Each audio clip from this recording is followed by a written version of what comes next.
Maintenant, ce qu'on souhaite faire, c'est pouvoir faire de la gestion à distance avec PowerShell.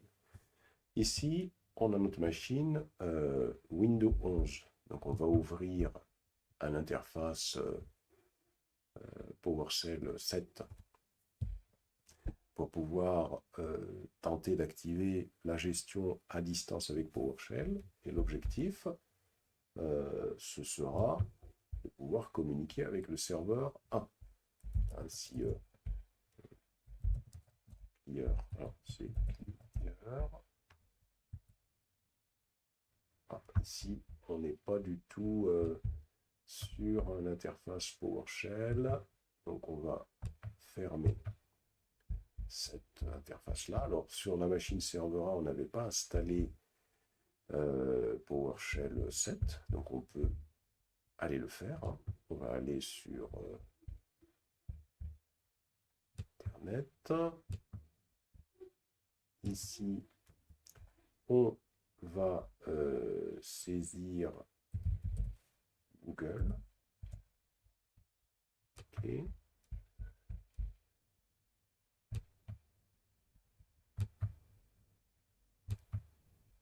Voilà. Toujours un peu délicat la sécurité renforcée de Internet Explorer. On pourrait la désactiver. Ici, on va écrire PowerShell GitHub.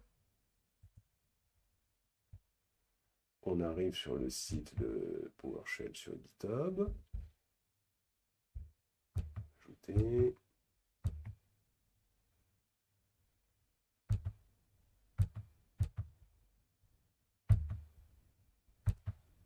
Voilà. Ensuite, sur ce site de GitHub, on va descendre pour nous rendre dans les versions de PowerShell comme on l'a fait sur Windows 11.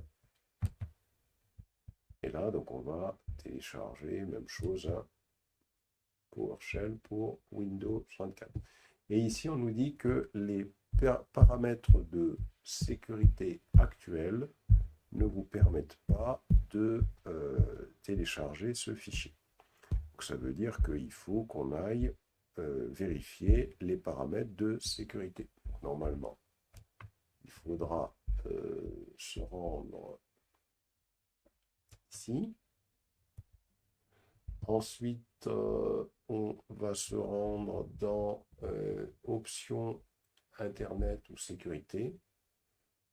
Alors, Sécurité, là, on ne peut pas télécharger les fichiers, mais on va aller plutôt sur Options Internet.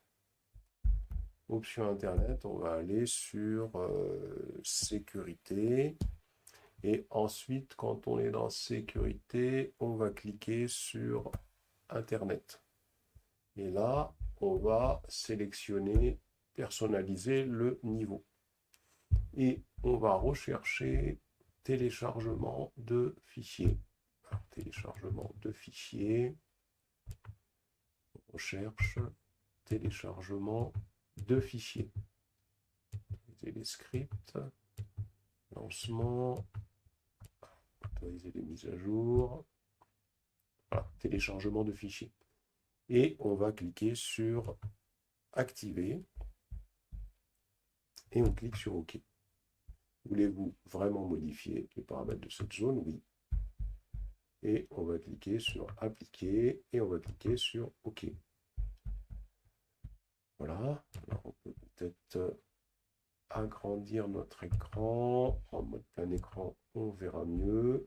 Et ici, on va pouvoir donc faire le téléchargement. Voilà. Ça, c'est téléchargé. On affiche les téléchargements. C'est ici. Et on va exécuter. Next. Next. Next. Next.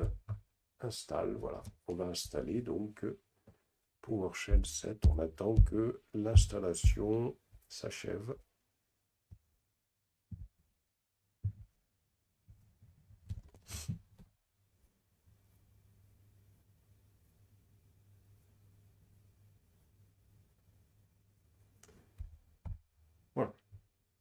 Donc là, l'installation s'est achevée. On clique sur, à ce niveau-là, on va taper PowerShell.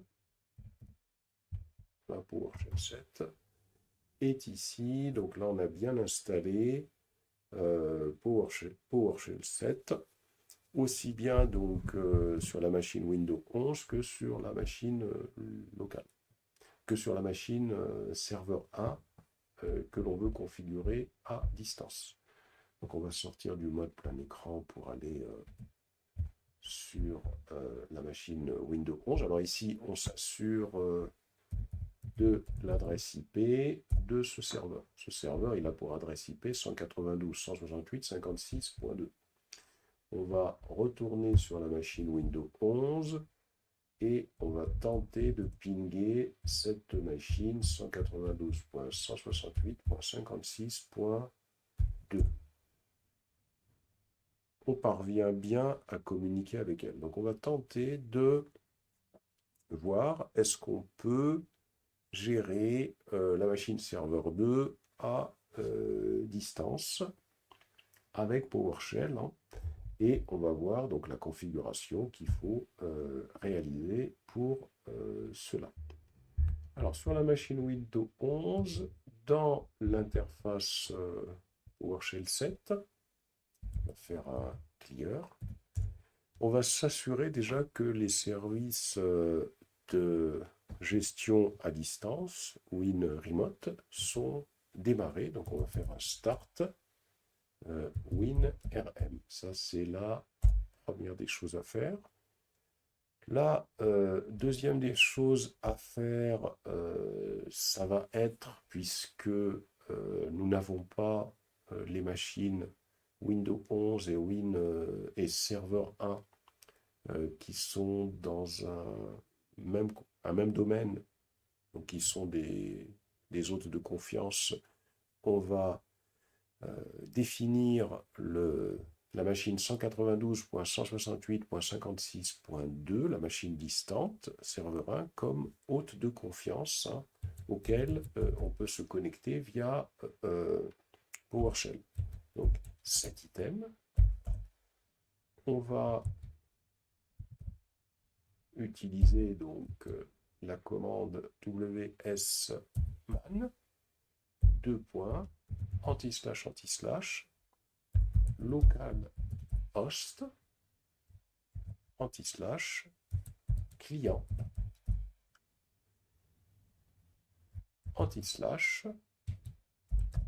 trusted, un peu comme les non-host avec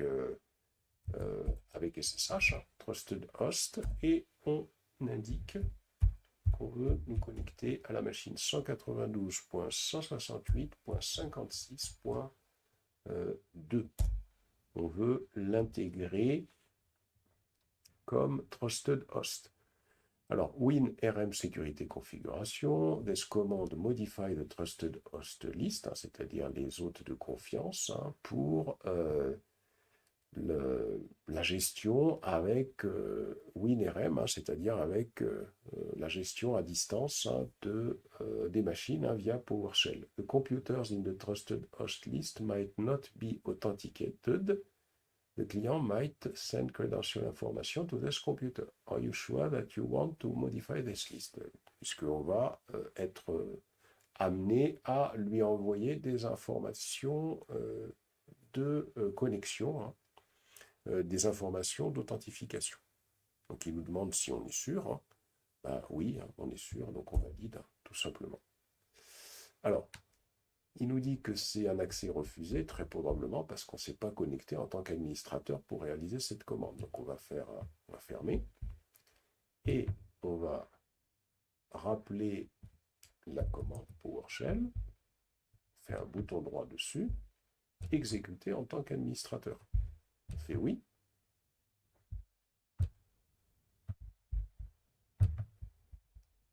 Et on va recommencer.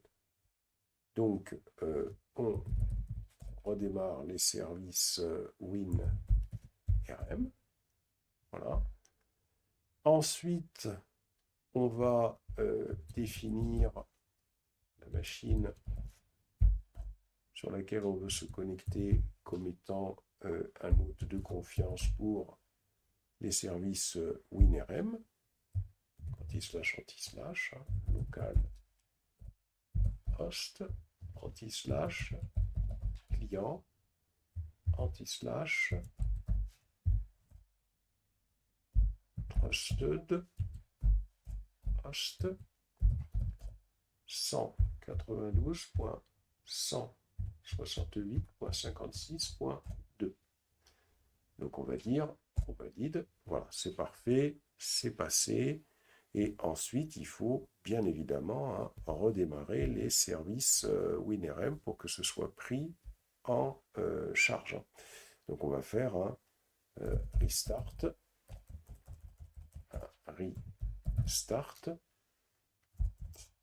restart-service WinRM, WinRM.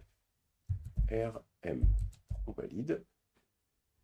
Voilà, pour que la modification soit prise en compte. On va voir si on parvient à se connecter. Alors pour ça, on va écrire $, on va définir une variable, donc $session, c'est-à-dire qu'on veut stocker une session de connexion à distance sur le PC. Donc on va écrire sur le PC distant, hein, le PC serveur 1. Donc on va écrire new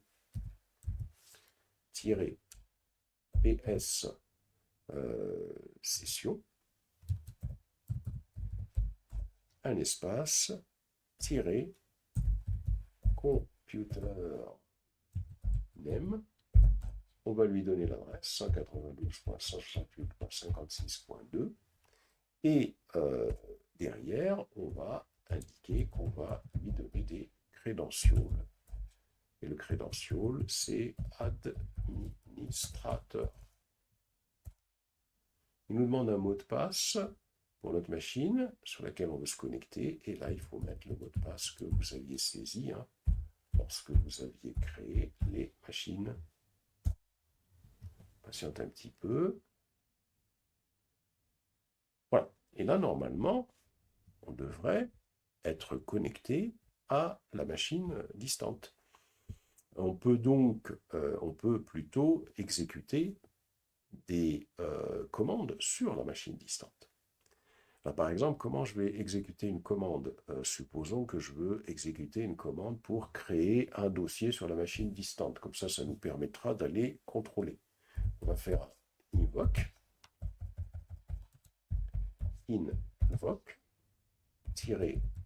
commande, un espace, session, un espace. On va invoquer la session qu'on vient de créer maintenant, $session.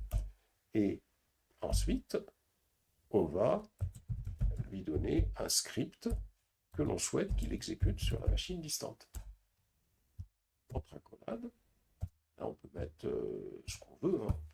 On pourrait créer un script PowerShell qu'on va exécuter. On va essayer de faire quelque chose du genre md dossier test par exemple. Je valide. Voilà. Allons voir sur 192.168.56.2 ce qui s'est passé. Si je fais un dir, alors, si je vais faire un dir à ce niveau-là, alors je vais l'agrandir. Si.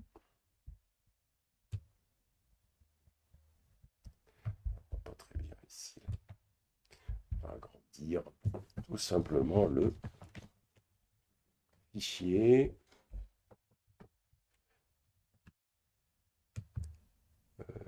Donc, plein écran, permuté. Donc ici, je suis sur cette machine où je suis supposé avoir exécuté une commande à distance.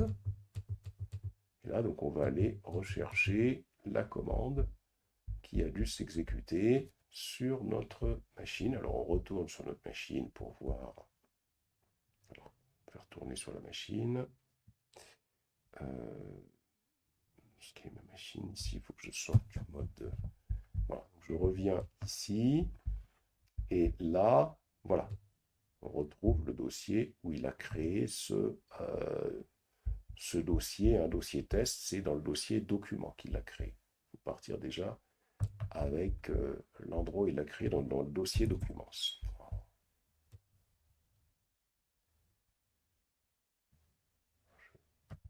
Voilà, donc je vais faire CD. Faire clear déjà. Voilà. On va faire CD, document. Voilà. Si je fais un dire, on a bien le dossier test qui a été créé. Donc voilà une façon de créer de pouvoir exécuter des commandes sur une machine distante avec PowerShell. On vient de voir une manière de faire, mais on a encore une autre manière de faire. Hein. Alors je vais re-rentrer encore dans une interface PowerShell. Bouton droit, exécuter en tant qu'administrateur. Je vais faire oui. Voilà, donc j'ai ouvert une session.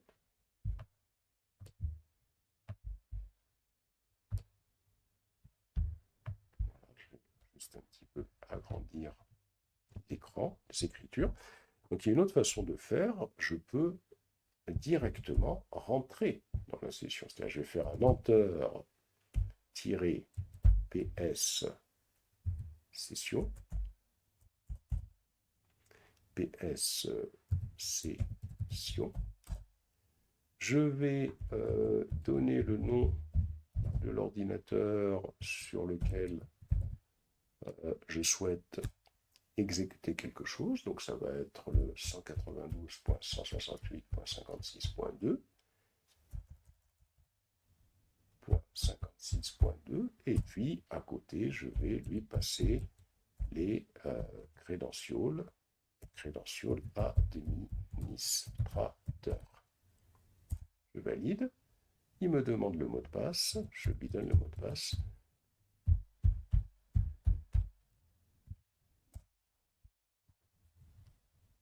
Et voilà, là je suis directement connecté sur la machine distante et je peux donc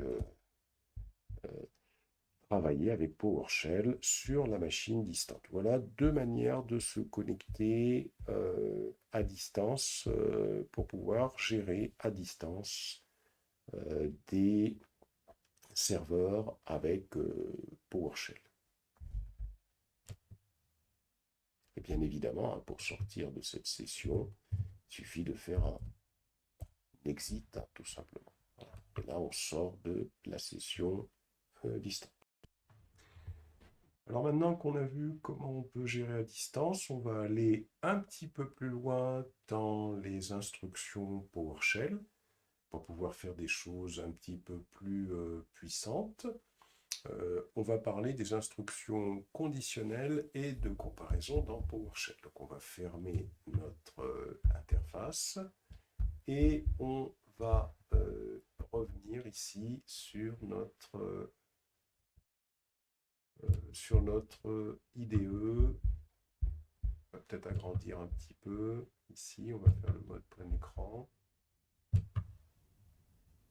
On va peut-être agrandir également. Voilà. Et là, donc, on va parler des instructions conditionnelles. Alors, en termes d'instructions conditionnelles, sous PowerShell, il y a d'abord, je vais effacer tout ça, on n'a plus besoin.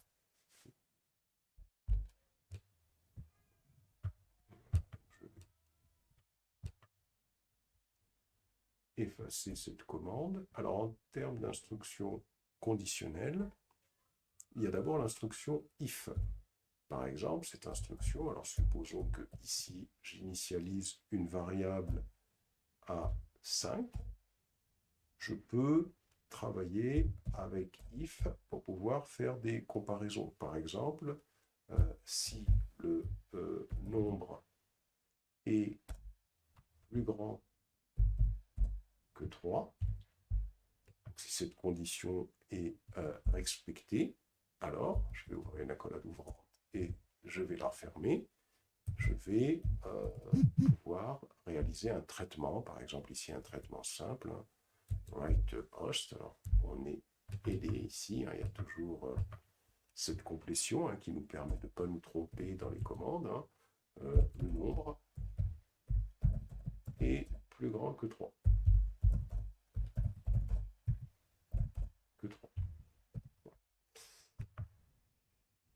Ça, c'est l'instruction if.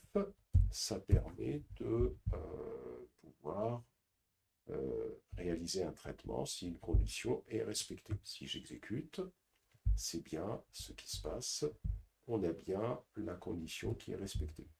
En termes de traitement conditionnel, on a également le if-else.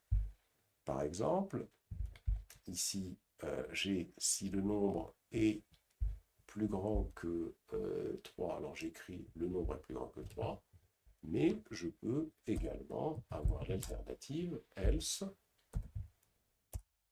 Je vais tout simplement faire exactement la même chose que au-dessus, faire un traitement simple. Write host, host, c'est host, faut pas l'oublier, host, le nombre est plus petit que 3. Je sauvegarde. Là, ici, bien sûr, il va m'afficher le plus grand, on l'a déjà vu, mais si je mettais par exemple 2, je sauvegarde. Si j'exécute, on voit que il passe dans le nombre est plus petit que 3. Donc ça, c'est l'alternative. On a également autre chose que l'on peut utiliser en termes de conditions. On a le if, else, if et le else. Donc le if, else if et le else, par exemple. Alors supposons que ici, pour pouvoir l'illustrer, on va prendre un exemple. Supposons que je souhaite, en fonction d'une température, indiquer s'il fait froid ou s'il fait chaud ou si c'est glacial, par exemple. Donc, je vais définir une variable température et je vais lui donner une valeur, par exemple. Et puis, je vais avoir une première condition dans laquelle j'aurai if $température moins LT. Donc si c'est inférieur à 32, je vais avoir une première valeur, premier traitement qui sera write host. On va rester tout le temps sur un traitement simple. Il fait glacial, par exemple. Ensuite, comme j'ai plusieurs possibilités, j'ai pas qu'une alternative, j'ai pas un else et puis ça s'arrête là. J'ai encore plusieurs alternatives, else if. Alors si j'ai cette température température, donc la donne ici, je suppose qu'elle est par exemple plus grande, supérieure ou égale à 32, et puis le end, je suppose que cette température, elle est par contre plus petite ou égale à 50. Donc dans cette alternative-là, j'aurai un autre traitement à réaliser, qui serait donc toujours un write host pour pouvoir surtout se concentrer sur les alternatives. Il fait froid, par exemple. Et puis, comme il y a encore une autre alternative, donc je ferai un else. S'il y avait encore d'autres alternatives, je ferai encore un else if. Donc else. Là, donc j'écrirai write host, ici, et j'indiquerai que ici, il fait, on va dire, donc, chaud, hein,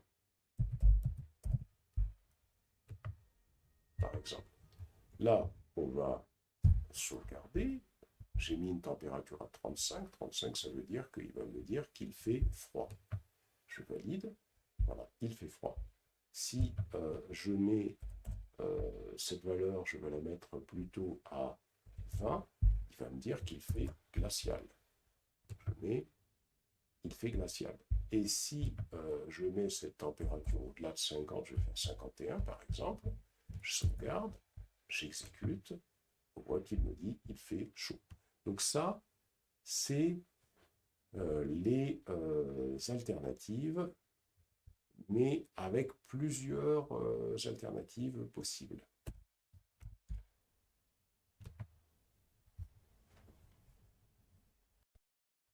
Toujours en termes de structure de contrôle, on a encore plusieurs possibilités. On va se placer en mode plein écran, toujours pour pouvoir voir encore ces possibilités-là. Par exemple, là, on n'a que deux possibilités. Mais on a la possibilité d'avoir beaucoup de possibilités. Par exemple, ici, je vais avoir une variable que je vais appeler jour. Et cette variable que j'appelle jour, je vais l'initialiser à lundi. Et donc, dessous, en fonction de la valeur de cette variable, je souhaite que mon programme me fasse un traitement. Donc, comme il y a plusieurs possibilités, je vais faire un switch. Et ce switch, ça veut dire quoi? Ça veut dire que je vais faire une vérification de la valeur de jour. Donc, je vais faire switch $jour. Donc, en fonction de la valeur de jour. En fonction de la valeur de jour, je vais faire un traitement. Si cette valeur, c'est le lundi, alors un traitement va être réalisé qui va être, par exemple, write host, hein, ici, et plus loin, je vais écrire le jour et lundi. Je récupère ça et je colle compile. Je vais paster juste en dessous, ici.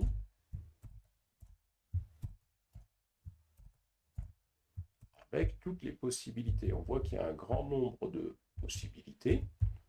Là, donc, je vais écrire mardi, mercredi, jeudi, vendredi,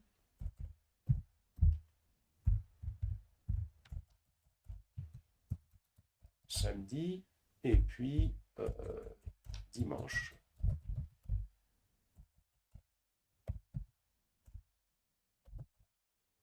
Et ensuite, je vais tout simplement compléter à ce niveau-là pour qu'il m'affiche et qu'il me fasse bien sûr le bon traitement qui consiste chaque jour à m'afficher tout simplement le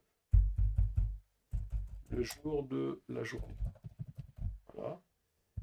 Et ici, je vais avoir le samedi et ici le dimanche.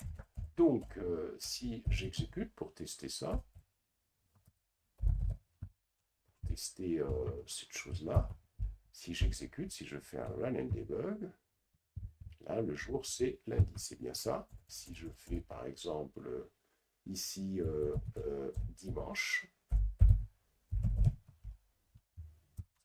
et je fais un run and debug, c'est dimanche.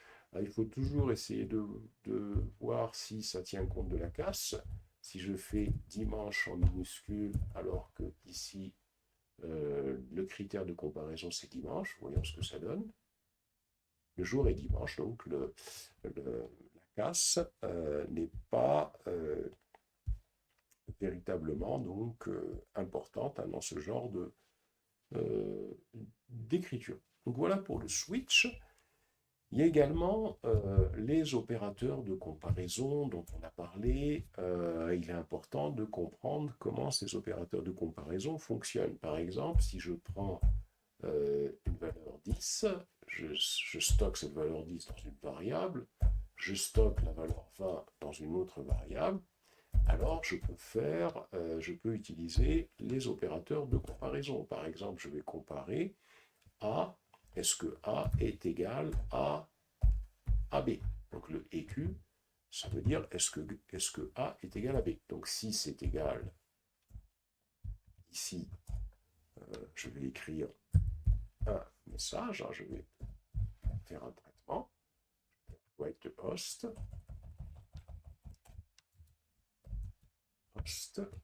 voilà, et je vais écrire que A est égal à AB. Voilà. Ici, je peux faire ce qu'on a appris un else if, par exemple, et dans ce else if, je vais faire une autre comparaison. Parce que le else ne permet pas de faire une autre comparaison. Tandis que là, je vais faire le $A, par exemple, n'est pas égal à $B. Là, je vais pouvoir donc faire un traitement. Là, je vais dire tout simplement que A n'est pas égal à B.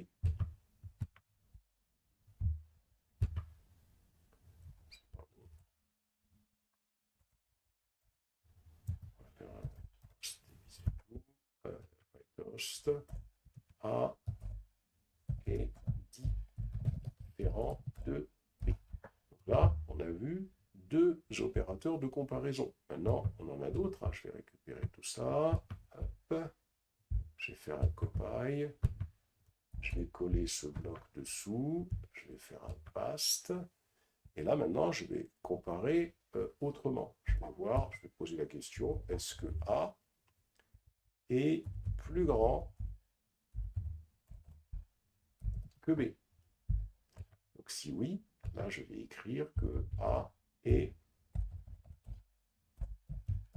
plus grand que B.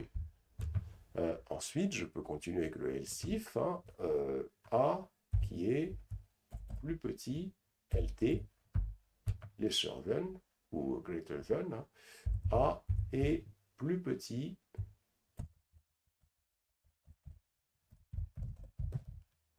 que B. Ensuite, pour terminer, je vais récupérer, pour voir encore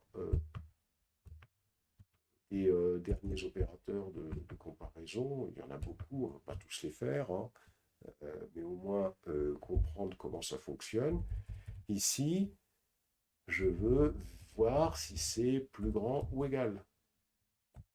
Greater or equal, donc est plus grand ou égal. Et ici, pour voir si c'est plus petit ou égal, less or equal, A est plus petit ou égal. Sauvegarde. On a mis 10 et 20. Donc, on exécute, et là, donc, il va nous faire les différentes comparaisons. On a A est plus petit ou égal que B. Ça, c'est une première. Déjà, commencer, ce sera peut-être plus simple. Ici. Voilà. On va exécuter. Voilà.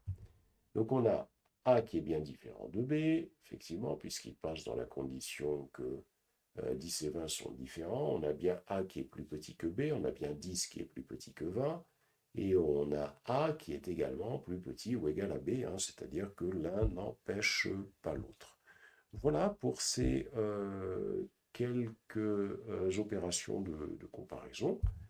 on va passer à l'importation de données JSON à partir de fichiers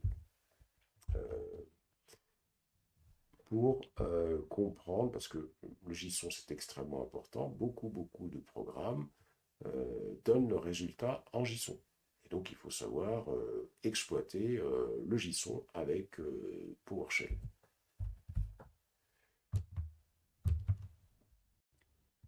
Maintenant, on va voir comment on traite des données au format JSON avec du PowerShell.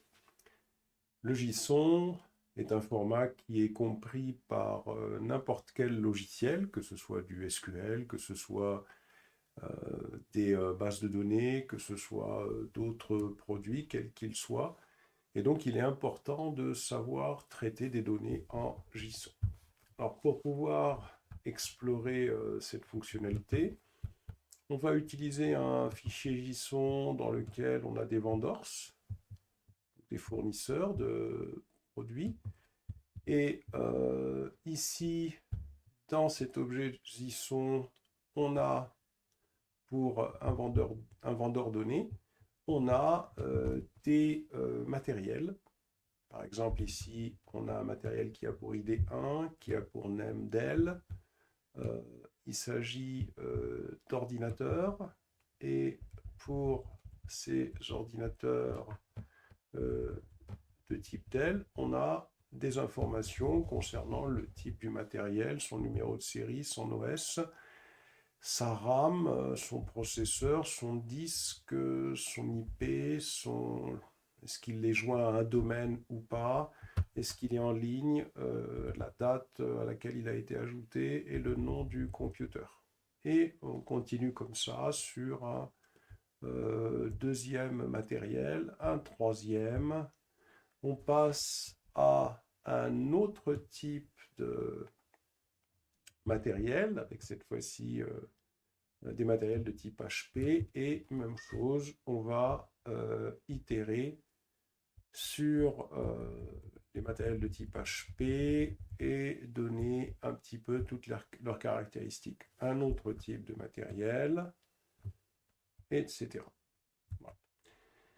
Donc, ce fichier, c'est un fichier qui va regrouper un certain nombre d'informations concernant des matériels informatiques qui auraient pu être récupérés, ce fichier JSON, à partir d'une base de données, à partir d'une CMDB, à partir d'un logiciel qui va permettre de faire une gestion du parc informatique, etc. etc.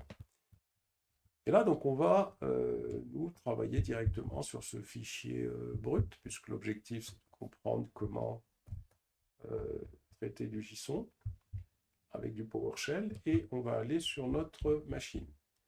Ici, sur notre machine, on va cliquer sur... Alors d'abord, on va peut-être agrandir l'écran pour passer en mode plein écran.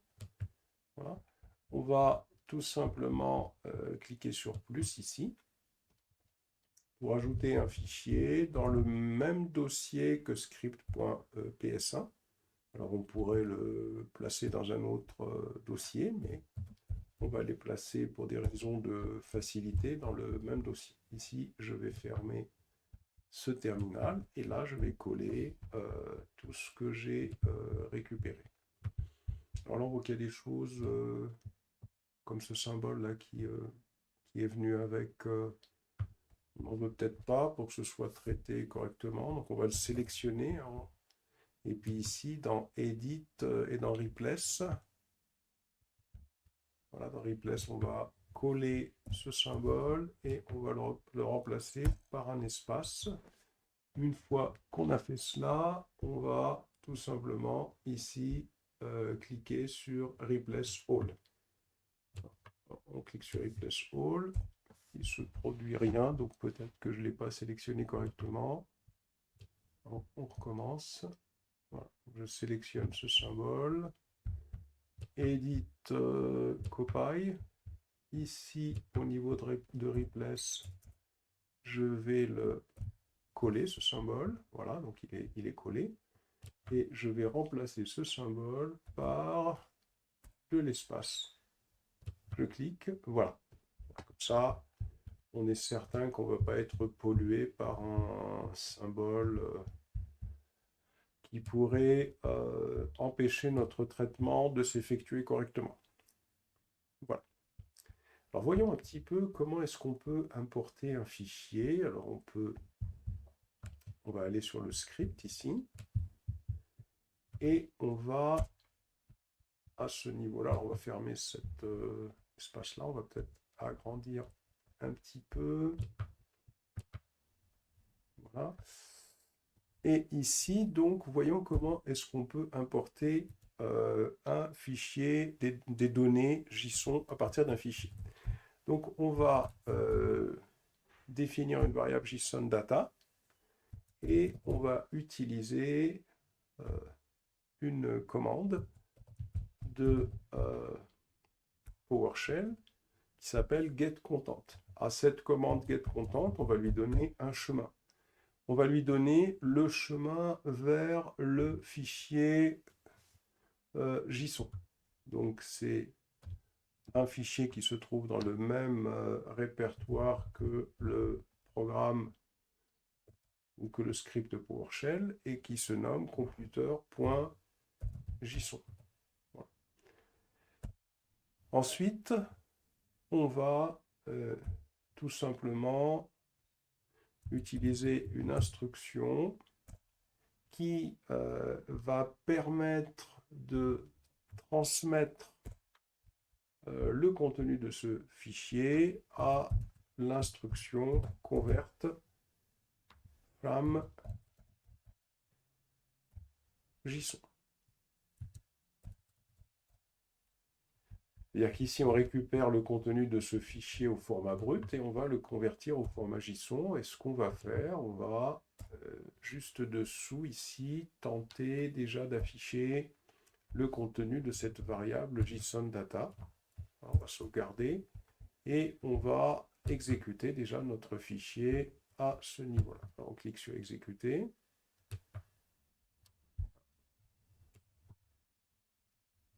Alors, qu'est-ce qui se passe ici? J'ai bien sauvegardé. Okay. Bien mon fichier computer, j'ai bien mon PS1, c'est parfait. Et là, on va sélectionner ces informations et faire un run sélection. Voilà, comme ça, on y verra un petit peu mieux. Et là, qu'est-ce qui se passe ici?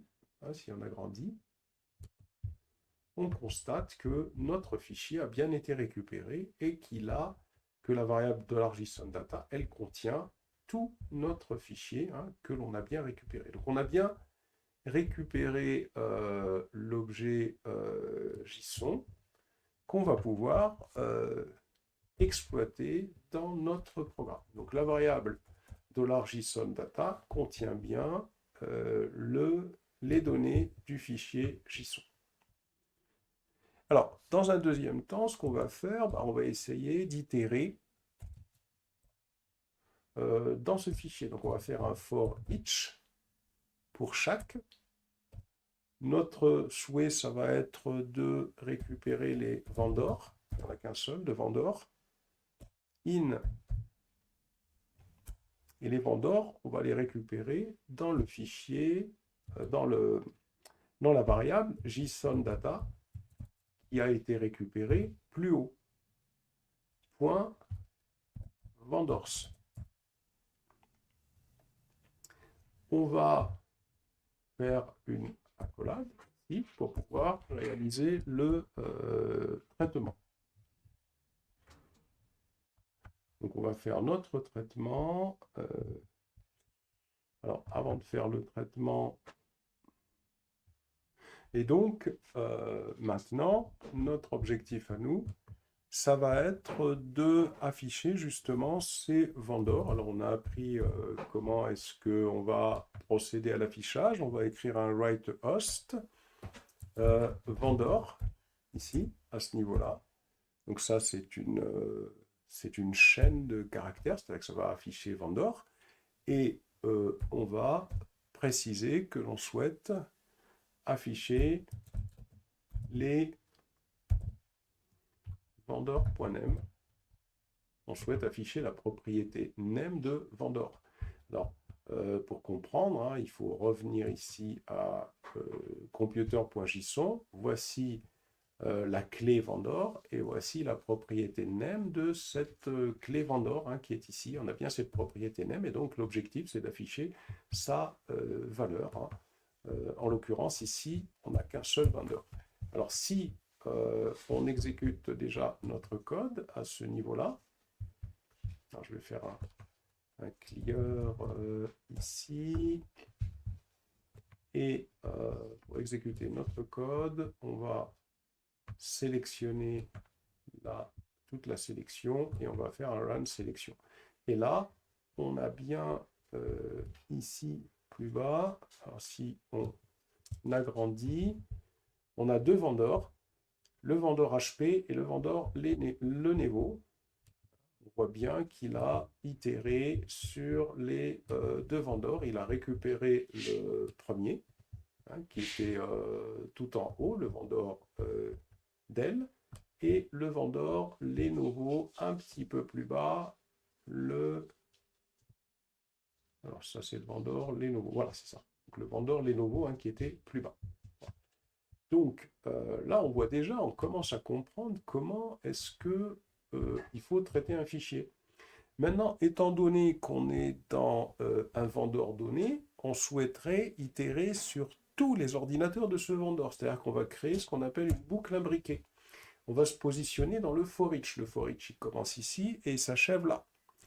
Et ici, on va descendre un petit peu plus bas pour faire de la place. On va se positionner ici.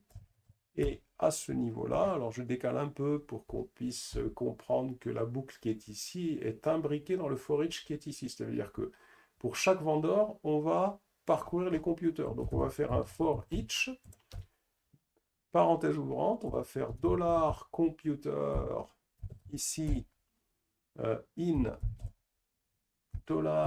$vendor.computer. Voilà, c'est-à-dire pour chaque ordinateur dans un appartenant à un vendeur donné. On va aller revoir le fichier JSON pour mieux comprendre la syntaxe. Hein, si on va voir le fichier JSON qui est ici. Voilà. Vendor computer. Donc c'est pour chaque, c'est-à-dire qu'on parcourt les computers dans chaque vendor.computer.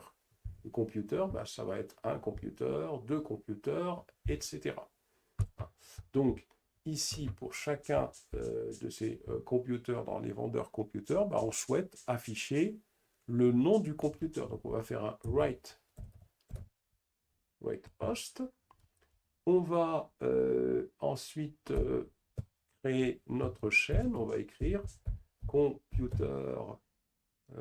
computer name, c'est-à-dire le nom du computer, deux points, entre parenthèses, et on va tout simplement utiliser cette variable $computer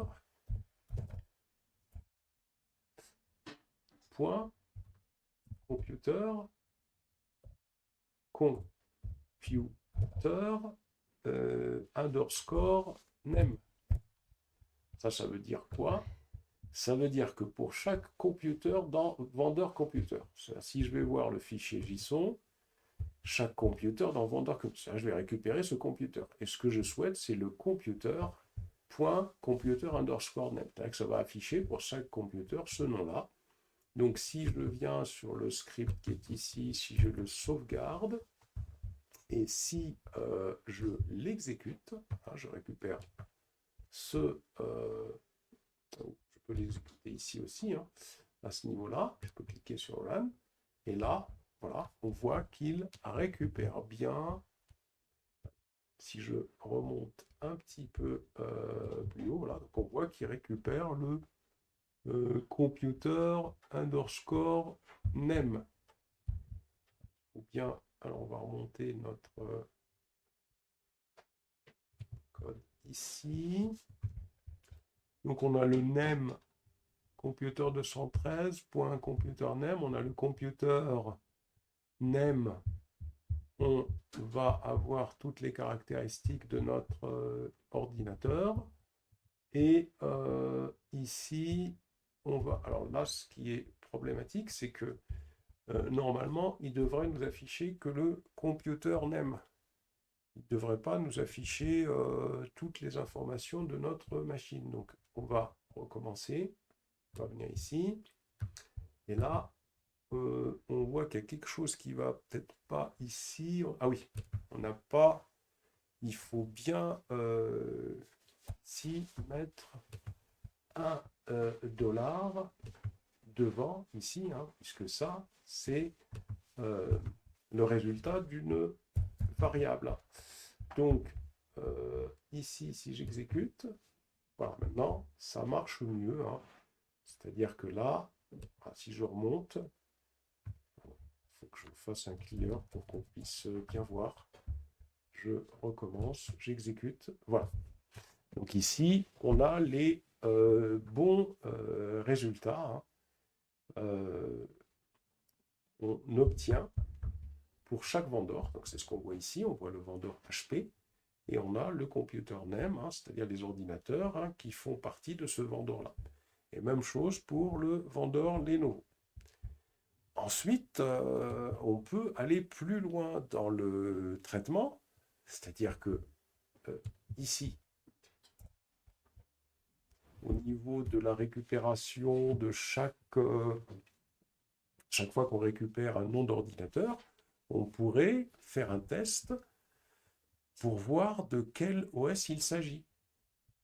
Donc c'est là où on va pouvoir utiliser les if que l'on a appris antérieurement. Donc on va par exemple tester, on va écrire if $computer, on va tester .l'OS, hein, si on va sur computer JSON, OS, hein, on a bien un OS ici. Donc là on va pouvoir tester est-ce que le computer OS est égal, les opérateurs de comparaison, est-ce que c'est égal à, entre guillemets, Windows 10 par exemple, hein. Bien Windows 10 dans le computer, dans le fichier JSON, et entre accolades, ici, ben, on va écrire par exemple hein, write host, on va écrire que cet ordinateur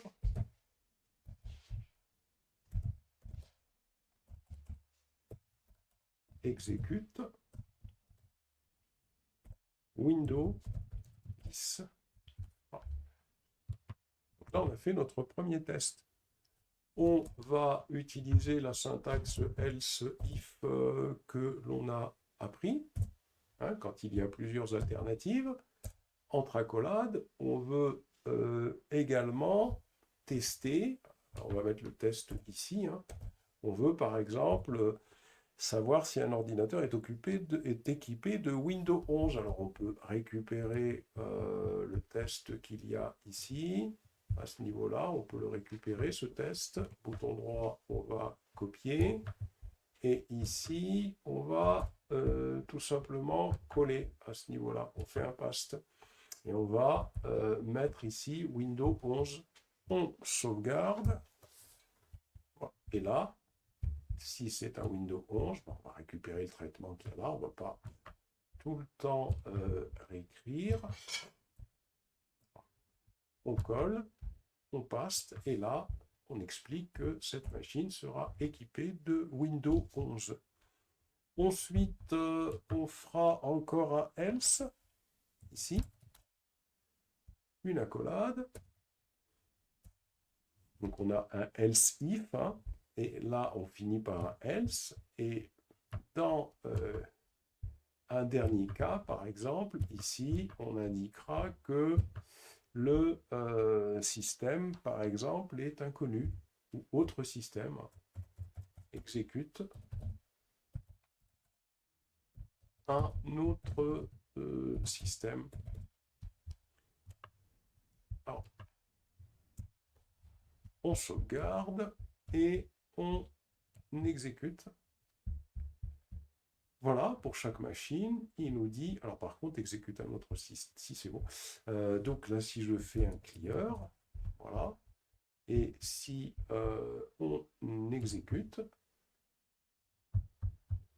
alors autre système, alors pour en savoir plus, on peut peut-être à ce niveau-là demander à ce qu'il nous affiche tout simplement le système dont il est question. Donc on peut faire un deux points ici, on peut faire un dollar et entre accolades, on va coller on va coller l'OS qui s'exécute sur la machine. Comme ça permettra de savoir ce qui était à côté d'autres systèmes. Donc voilà, donc là effectivement, Windows 10 Home, Windows 11 Pro, Windows 10 Pro, et il y a des machines qui exécutent Windows 10 et d'autres, il n'y a que Windows 10 qui est exécuté. Voilà, donc là, on voit une façon de pouvoir travailler sur un fichier JSON. Alors, on peut également faire un test pour savoir si un ordinateur est raccordé à un contrôleur de domaine ou pas. Ici, parce que c'est ce qu'on voit ici parmi les différentes propriétés que l'on a récupérées dans ce fichier JSON, on a la propriété est-ce que l'ordinateur est joint à un domaine ou pas. Et donc ici, on peut faire ce type de test-là. On va se positionner ici, avant cette boucle-là, parce qu'ici on a un for each à ce niveau-là.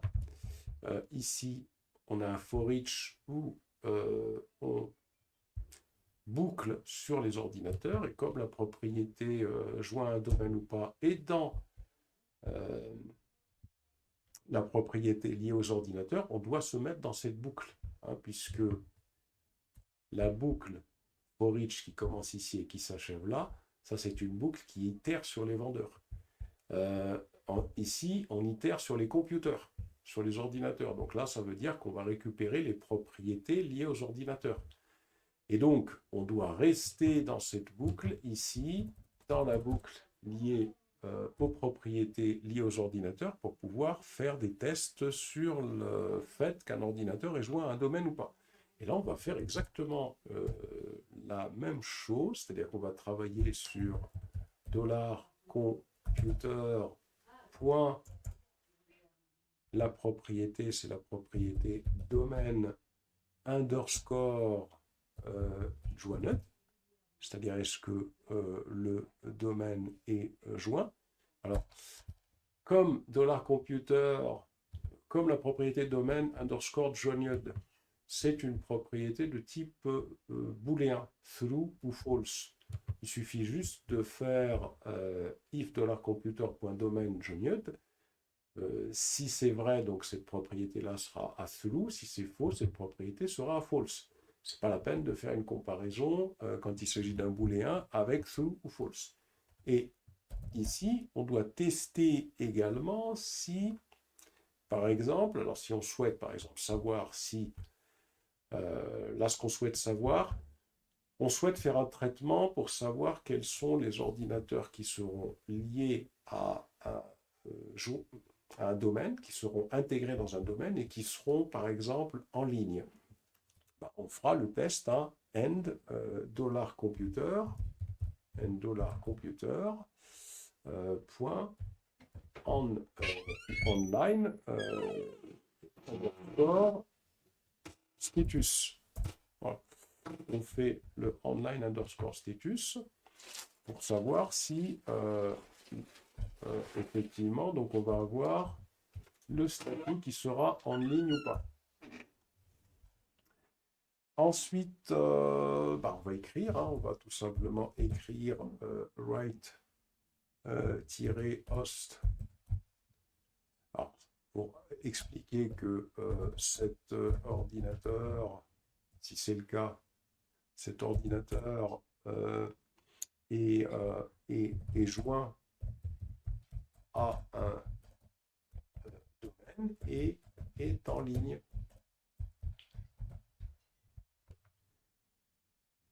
le cas où les deux propriétés qui sont ici sont vraies.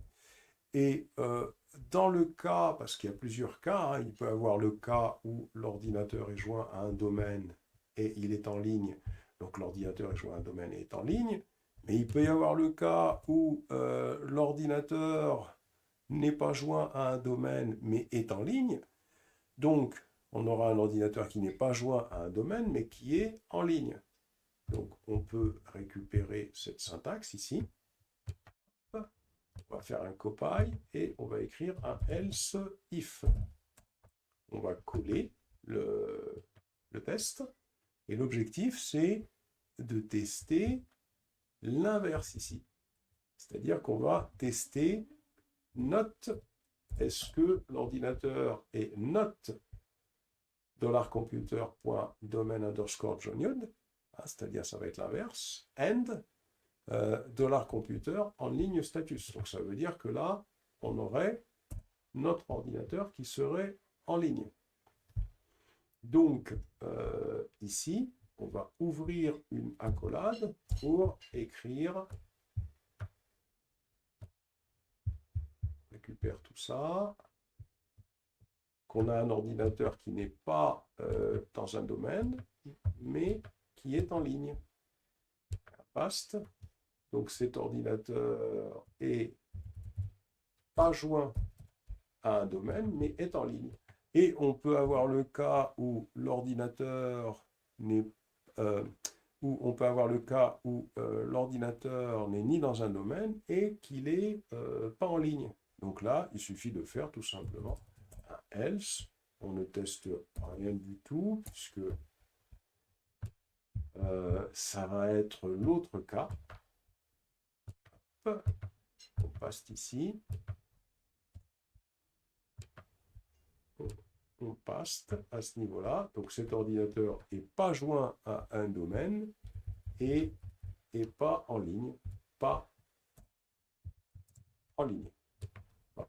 Si on sauvegarde et qu'on exécute, là on a bien les résultats escomptés. Cet ordinateur exécute un autre système, cet ordinateur n'est pas joint à un domaine et n'est pas en ligne, cet ordinateur est joint à un domaine et est en ligne, etc. etc. Donc ça c'est super intéressant.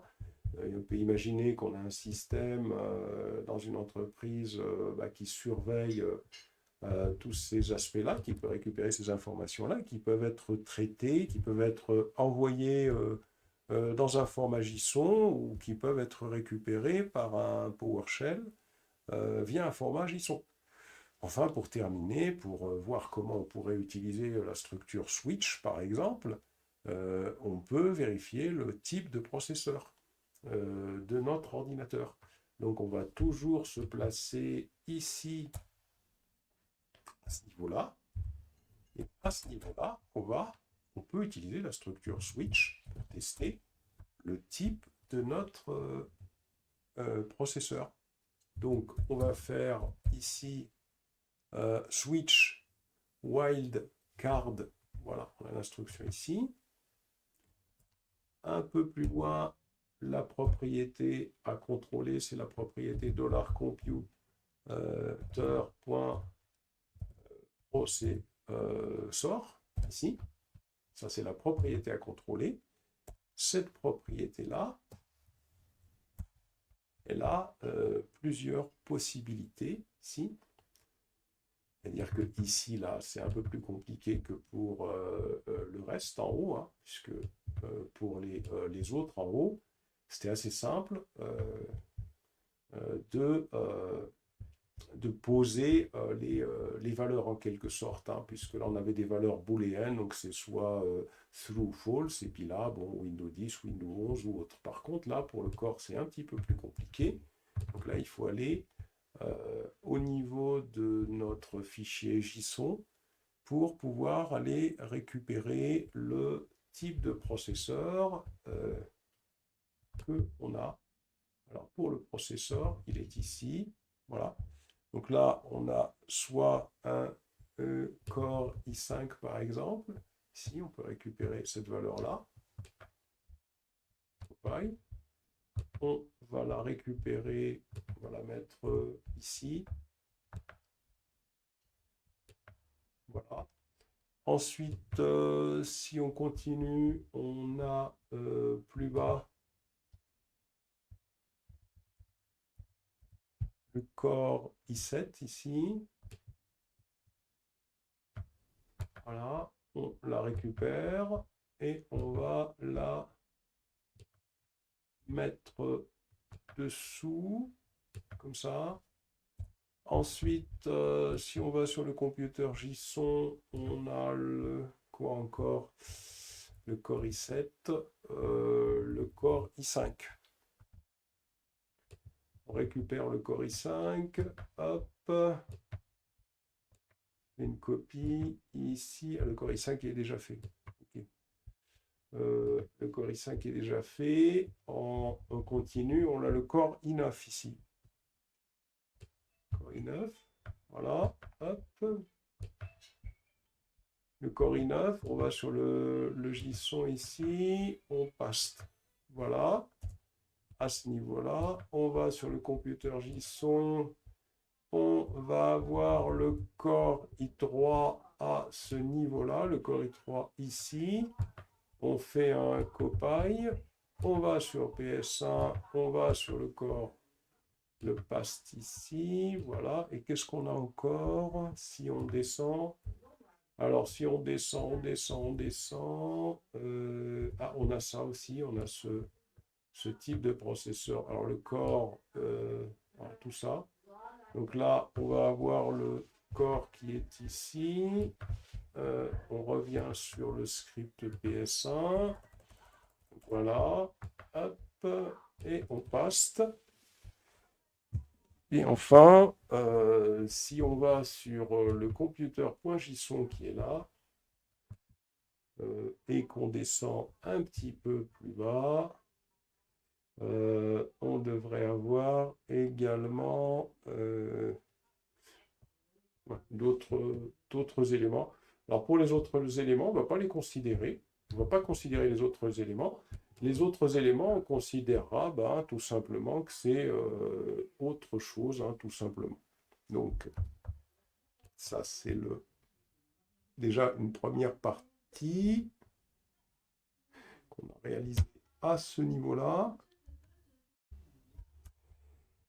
Donc maintenant, il ne suffit plus que de mettre les éléments du switch en place.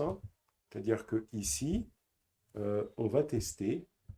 Donc le étoile, on va mettre un étoile devant puisque ça commence par quelque chose. On n'a pas pris de manière exacte tout le type de processeur. Donc on va tout simplement compléter de cette manière-là et avec des étoiles bien évidemment ici également, étoile ici. Ici, on va faire la même chose. Hop. On va mettre un étoile ici. Ici, on va procéder de la même façon. On va mettre un étoile ici. Et ici, on fait exactement la même chose. Et on met un étoile ici. Voilà. Et donc, à ce niveau-là, c'est un switch, donc il faut mettre le traitement à côté. Et on va faire un write host.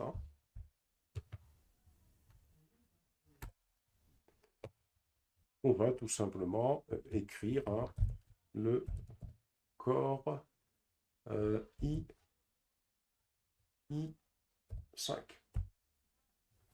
Voilà, et on va faire la même chose pour en bas. On ne va pas faire plus compliqué que ça. Voilà. Ici, c'est core I7. Attention, la collab a été zappée. Voilà.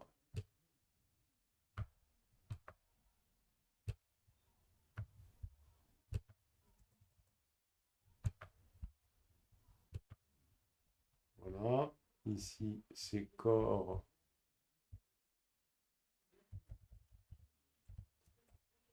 I9. Ici, ça va être corps I3. Et enfin, ici, ça va être...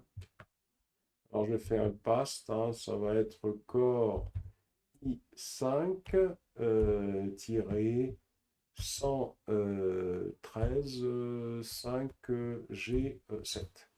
Et puis, bien évidemment, on va terminer par default à ce niveau-là et on va faire un, voilà, ici, on va récupérer ça et on va dire tout simplement que le processeur est inconnu, par exemple, ou c'est un autre type de processeur, hein. Voilà. Et hop, on va faire inconnu, par exemple. Hop, on sauvegarde et on exécute. Voilà, donc ici, on a un exemple de traitement on a un exemple de traitement d'un fichier JSON. Alors bien évidemment, on pourrait faire un peu de mise en forme, hein. À chaque fois que l'on passerait sur un autre ordinateur, on pourrait y placer une ligne vide, hein, par exemple. Ici, on pourrait faire un write host, par exemple, et entre guillemets, on pourrait faire des petits tirets comme ça pour pouvoir bien espacer les résultats des différents ordinateurs. Et puis, pour espacer les résultats des différents vendeurs, on pourrait faire exactement la même chose. Si j'exécute, voilà. Donc le fait que ce soit espacé de cette façon-là, ça permet d'avoir plus de lisibilité. Si j'agrandis ici, alors j'ai pas tout ici, je vais recommencer, clear, et je vais exécuter. Voilà. Donc là, on a beaucoup plus de lisibilité sur les résultats. Voilà une façon de traiter un fichier JSON pour avoir différents résultats en fonction de ce que l'on veut, hein. C'est-à-dire qu'on peut avoir un fichier JSON qu'on va traiter et qu'on souhaite mettre en forme pour une raison ou pour une autre. Donc, pour conclure ici, normalement, ça devrait nous donner un bel exemple de traitement de fichier JSON. Normalement, avec cet exemple-là, on peut traiter ce qu'on veut. Donc ici, ça, c'était une ligne pour... ça, c'est pour récupérer... c'est pour récupérer les données dans une variable de type JSON. Ça c'est la première des choses. Ensuite, ici, on a parcouru, ici, on parcourt à ce niveau-là, on parcourt on parcourt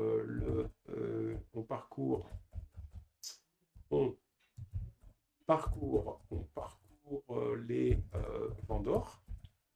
Voilà, on parcourt les vendors. Ici, ce qui se passe, c'est comme on est dans une boucle par rapport aux vendeurs. Donc ça veut dire qu'on parcourt pour chaque vendor un ordinateur. Les ordinateurs plutôt. Les computers, les ordinateurs. On les parcourt tous pour pouvoir les traiter. Voilà. Et à partir de là, si on a bien compris cet exemple, on est capable de pouvoir traiter n'importe quel fichier JSON. Voilà. Alors continuons avec les boucles pour voir comment est-ce qu'on fait des boucles sur PowerShell. Alors pour les boucles, il y a plusieurs types de boucles. D'abord, la boucle for. La boucle for, c'est une boucle qui va permettre de réaliser un traitement en fonction d'un indice. Par exemple, ici, je vais avoir un indice. Cet indice, je vais l'appeler $i. Et cet indice, il va varier de 1 jusqu'à une certaine valeur. Par exemple, en l'occurrence ici, je vais dire que i va varier de i étant égal à 1 jusqu'à ce qu'il soit, tant qu'il sera inférieur ou égal à 10. Et tant qu'il sera inférieur ou égal à 10, je vais faire un traitement qui va être dans cette boucle-là, dans ce bloc-là. Et bien évidemment, cet indice, je vais l'incrémenter à chaque fois de 1. En l'occurrence, ici, je l'incrémente de 1. Et donc, ce que je souhaite voir, bah tiens, c'est déjà qu'on comprenne comment cet indice varie, hein, pour comprendre cette histoire de i. C'est-à-dire que là, i va prendre d'abord la valeur 1, on va l'imprimer, ensuite il prendra la valeur 2, ensuite la valeur 3, etc. C'est important de comprendre comment fonctionne ce type de boucle. Voilà, on voit 1, 2, 3, 4, 5, 6, 7, 8, 9, 10. Donc ce qui veut dire qu'à l'intérieur ici, je peux faire tous les traitements que je veux une dizaine de fois, hein, plus d'une dizaine de fois, je peux faire un traitement. Par exemple, je peux calculer la somme des nombres de 1 jusqu'à 10. Hein. Il suffit tout simplement de me positionner au-dessus de la boucle for. Je vais initialiser une variable somme à 0. Et ce que je vais faire, je vais tout simplement ici, cette variable somme, à chaque fois, je vais lui ajouter $somme plus $i. Je vais lui ajouter une valeur. Et à l'issue de ce traitement, quand la boucle sera terminée, si je fais un write host ici, je vais écrire la somme de 1 à 10 est égale à, et je vais écrire $i, $somme, puisque c'est dans cette variable que cette somme a été calculée. Et donc là, si j'exécute ce code, voilà, on a bien la somme de 1 à 10 qui est égale à 55, c'est-à-dire que ce code a été exécuté 10 fois. C'est important de comprendre comment fonctionne une boucle. On peut également, toujours puisqu'on est en train de parler des boucles, on peut utiliser la syntaxe for each dont on avait déjà parlé, mais puisqu'on est dans les boucles, par exemple, je peux avoir $, une variable, on avait vu un $ville, et cette variable peut être égale à, par exemple, ici, arrobase, et je vais définir une liste, hein, Paris, virgule Londres, virgule Berlin, virgule voilà, on ne sait plus trop. Allez, Vitry, par exemple. Vitry, par exemple, ici.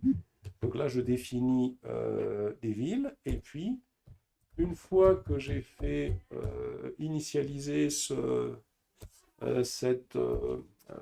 comment dirais-je, donc cette heurée.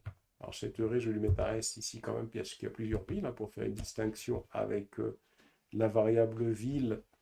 Et cette variable ville, elle va récupérer les valeurs qu'il y aura dans le tableau ville, entre accolades, et je vais donc afficher le contenu de la variable ville.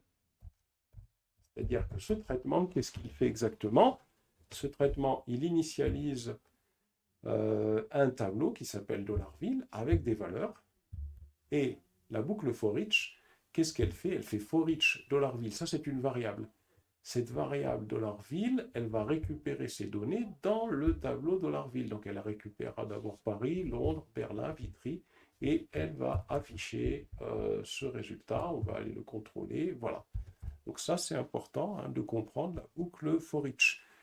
On peut utiliser la boucle for each avec de la logique, hein, c'est-à-dire qu'à l'intérieur de cette boucle, on peut également y incorporer un traitement, par exemple dire if $ville, hein, si la ville est par exemple égale à entre guillemets Paris, hein, Paris, Paris, alors on va tout simplement incorporer un traitement, par exemple afficher, alors je pourrais afficher write host, un peu plus loin je vais afficher la ville, et puis je vais l'afficher, alors moi for Grand Color par exemple, hein, je vais l'afficher en green par exemple.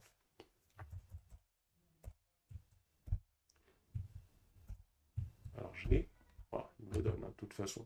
Voilà, donc je vais l'afficher en green par exemple. Alors celui-là je vais le supprimer peut-être, ce white host là, puisque j'en ai plus besoin. Et toujours dans la boucle, hein, je vais faire un else par exemple, hein, autrement. Si ce n'est pas le cas, eh bien la ville, je vais l'afficher, mais avec une autre couleur par exemple, hein, pour symboliser un traitement que l'on pourrait réaliser. Hein, le else est ici, voilà, je paste. Et là, je vais faire par exemple blue. On sauvegarde, on exécute. Voilà, donc là on voit hein, qu'on peut bien évidemment faire un traitement avec le for each hein, et on peut également y ajouter des conditions. On peut également pour la boucle utiliser le while. Par exemple, je vais avoir un compteur qui va être égal à 0, c'est une variable que je vais initialiser à 0, et je vais, par exemple, hein, tant que ce compteur, tant que cette variable sera strictement inférieure à 10, alors, qu'est-ce que j'aurai? Je pourrais donc écrire, ce compteur, hein, write host, et plus loin, j'écrirai donc cette valeur. Et j'incrémenterai cette valeur pour qu'elle avance. Donc ici, la différence avec le for each, c'est que le for each, j'aurais plutôt fait quelque chose, si par exemple je voulais faire une comparaison, le for each, le compte plus n'aurait pas été ici, hein, si je faisais une comparaison avec le for each, donc j'aurais quelque chose, hein, avec le for, pardon, j'aurais plutôt quelque chose du genre for $compte, si je faisais la même boucle, égale 0, point virgule, au lieu de faire l'initialisation en haut. Ensuite, j'aurai un $compte moins LT 10, hein, au lieu de faire la condition dans la boucle ici. Et puis, j'aurai le $compte plus, hein, qui serait incrémenté dans la boucle, hein, carrément, dans le... pas dans la boucle, hein, dans le corps du for, qui est ici, hein, c'est-à-dire dans l'entête du for. Et là, la seule chose que j'aurai ici, write host, $compte. On voit que c'est plus compact avec le for. Hein. On va lancer pour voir ce que ça donne. Alors voilà, donc là, il me dit qu'il y a un problème.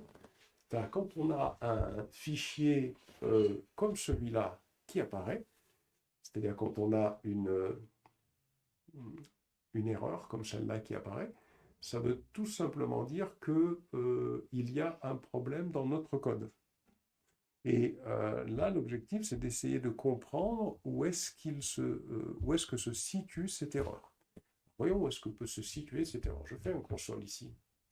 Et là, je regarde, donc j'ai bien le $compte qui est égal à 0, j'ai bien le while $compte moins LT 10, hein, c'est-à-dire que l'objectif c'est de vérifier que je n'atteins pas la valeur 10, hein, c'est-à-dire qu'elle n'est jamais dépassée. write host $compte, j'affiche, et puis $compte plus plus, hein, c'est-à-dire que j'incrémente. Donc normalement, il va boucler ici, et il devrait s'achever ici. For $compte égale 0, hein, c'est-à-dire que ici, j'ai $compte qui prend la valeur 0, point virgule. Ici, je me pose la condition, est-ce que $compte, il est plus petit que 10, point virgule, et là, je fais $compte plus plus. Et je fais un write host de la condition. Alors, ce qu'on va faire quand on a un problème comme celui-là, on veut trouver l'erreur, on va venir ici, on va faire un edit et on va faire toggle line comment, c'est-à-dire qu'on va en faire des commentaires de ce bloc-là. Parce qu'on se dit, bon, il y a une erreur, mais où? Donc il est intéressant d'essayer d'isoler une partie du code. On sauvegarde et on va essayer d'exécuter. Là, il me dit qu'il y a un problème. À ce niveau-là, il y a un problème, donc il va falloir le localiser, ce problème, hein, pour comprendre où est-ce qu'il y a ce problème. Alors, ce que je vais faire, donc ici, même chose, hein, on va y aller pas à pas, on va faire comme ça, ici, on va faire un commentaire doucement. Pourquoi je fais ça? C'est tout simplement, pourquoi c'est intéressant de faire ça, c'est pour voir est-ce que le problème il est lié à ce code ou est-ce qu'il y a quelque chose qui est en train de m'empêcher de l'exécuter. Quand je fais ça et qu'il n'y a qu'une seule ligne et que je sais qu'elle va fonctionner, si ça ne marche pas, c'est qu'il y a quelque chose qui m'empêche d'exécuter ce code. Je valide, voilà ce que je pensais, il y a quelque chose qui m'empêche d'exécuter ce code. Donc ce qu'on va faire ici, on va tout simplement fermer, alors j'ai fermé la fenêtre, c'est ça, c'est parfait. Et on va faire un bouton droit ici, bouton droit. On va aller dans gestionnaire des tâches pour voir s'il n'y a pas quelque chose qui est en train de boucler en arrière-plan dans notre gestionnaire des tâches. Alors voyons, est-ce qu'il n'y a pas quelque chose qui boucle? Non, il n'y a pas quelque chose qui semble boucler, du moins en ce qui concerne le PowerShell, hein, P. Voilà. Alors, on va réouvrir notre VS Code. Voilà, Visual Studio Code ici. Je vais le réouvrir. Voilà. Alors, dans notre VS Code, hein, j'ai écrit $compte égale 0. Et je vais tenter de l'exécuter. Attends. OK. Donc là, pour l'instant, ça ne bloque pas. OK. On va décommenter ces lignes-là. Voilà. On sauvegarde et on exécute. Voilà. Donc là, ça marche bien. Hein. 0, 1, 2, 3, 4, 5, 6, 7, 8 et 9. Donc l'erreur, vous voyez, donc c'était pour ça que c'était intéressant de faire des commentaires, parce qu'il a suffi qu'on ferme, et il a suffi qu'on revienne, et ça a fonctionné. Donc pas de panique, hein, quand on a un problème, on recherche la raison pour laquelle je mets un commentaire sur ce bloc-là, et maintenant, je vais décommenter celui-là. Donc celui-là, on a notre boucle for $compte égale 0, point virgule, $compte moins LT 10, hein. On va peut-être ici le pousser un peu pour bien observer tout ça. Ici, $compte plus plus, et là, write host $compte. On y va, on va tester celui-là également. Hop, et c'est la même chose, ça fonctionne bien. Donc voilà, donc là on voit que ça fonctionne exactement de la même manière. Hein. Ça permet de faire la comparaison entre ces deux écritures et par là même en plus, hein, ça permet également de voir que la façon dont on peut résoudre le problème, hein, quand il y a un problème que vous devez résoudre, c'est-à-dire un code qui ne fonctionnerait pas correctement. Voilà pour ces premières boucles que l'on peut utiliser dans